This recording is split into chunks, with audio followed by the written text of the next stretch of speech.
Om Swastiastu. Kali ini kami dari kelompok 5 akan mereview jurnal yang berjudul Akuntansi Manajemen Lingkungan dan Alat Bantu untuk Meningkatkan Kinerja Lingkungan dalam Pembangunan Berkelanjutan. Sebelum dilanjutkan, ada baiknya saya memperkenalkan nama anggota kelompok 5. Yang pertama ada Kadek Desidea Damayanti dengan NIM belakang 1001. Yang kedua ada Komang Panderita Septiani dengan NIM belakang 1008. Yang ketiga ada Niputu Sintia Dewi dengan NIM belakang 1015. Yang keempat ada Niketut Sani Sinta dengan NIM belakang 1022. Dan yang terakhir saya sendiri, Doni Baruna Wijaya Saputra dengan NIM belakang 1029. Baik, ke pembahasan yang pertama adalah latar belakang penelitian. Dunia usaha merupakan salah satu pelaku aktif pembangunan yang memiliki peran penting. Walaupun memberikan sumbangan positif, namun dunia usaha juga menghasilkan dampak negatif berupa kerusakan lingkungan akibat limbah yang dihasilkannya. Berbagai penelitian sudah membuktikan adanya pengaruh positif akuntansi lingkungan terhadap kinerja lingkungan, namun belum diketahui sejauh mana pemahaman manajemen perusahaan dan akuntan perusahaan mengenai kinerja lingkungan dan pembangunan berkelanjutan serta informasi akuntansi manajemen lingkungan apa yang dibutuhkan. Hal-hal tersebut penting untuk diteliti agar diperoleh gambaran yang jelas dan menyeluruh terkait akuntansi manajemen lingkungan. Baik, presentasi selanjutnya akan dilanjutkan oleh teman saya. Terima kasih. Baik, di sini saya akan melanjutkan presentasi dari teman saya. Selanjutnya ada masalah penelitian. Walaupun berbagai penelitian sudah membuktikan adanya pengaruh positif akuntansi lingkungan terhadap kinerja lingkungan, belum diketahui sejauh mana sebenarnya pemahaman manajemen perusahaan mengenai kinerja lingkungan dan pembangunan berkelanjutan, serta informasi akuntansi manajemen lingkungan apa yang dibutuhkan. Serta belum diketahui pula sejauh mana pemahaman akuntan perusahaan mengenai akuntansi manajemen lingkungan. Hal-hal tersebut penting untuk diteliti agar diperoleh gambaran yang jelas dan menyeluruh terkait akuntansi manajemen lingkungan. Adapun rumusan masalah dalam penelitian ini, yang pertama ada bagaimana pemahaman manajemen akan pentingnya kinerja lingkungan dalam pembangunan berkelanjutan. Yang kedua ada apa saja informasi akuntansi manajemen lingkungan yang dibutuhkan oleh manajemen untuk membantu pengelolaan lingkungan. Yang ketiga ada bagaimana pemahaman akuntan manajemen mengenai akuntansi manajemen lingkungan. Dan yang keempat ada bagaimana efektivitas akuntansi manajemen lingkungan untuk meningkatkan kinerja lingkungan.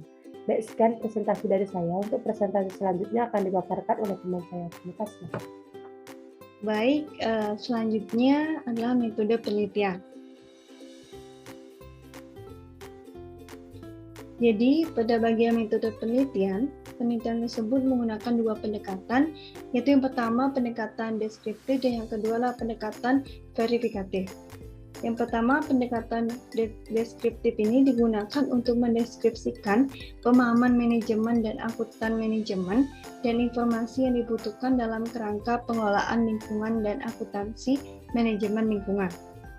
Kemudian yang kedua ada pendekatan verifikatif yang digunakan untuk menguji efektivitas atau pengaruh akuntansi manajemen lingkungan terhadap kinerja lingkungan. Jadi tipe penelitian ini adalah kombinasi antara penelitian kualitatif dan kuantitatif dengan unit analisis individu dan organisasi. Kemudian ada variabel penelitian. Jadi pada penelitian tersebut menggunakan dua variabel, yaitu variabel independen akuntansi manajemen lingkungan dan variabel dependen kinerja lingkungan. Pada sampel penelitian ini dilakukan pada perusahaan manufaktur yang ada di Kota Bandung dan yang ada di Kota Makassar. Jadi pemilihan kota tersebut dan jenis perusahaan tersebut dilaksanakan atau dilakukan secara purpose. Baik, selanjutnya akan dilanjutkan oleh teman saya. Terima kasih. Baik, di sini saya akan melanjutkan presentasi dari teman saya. Di sini saya akan menjelaskan tentang analisis data pada jurnal ini.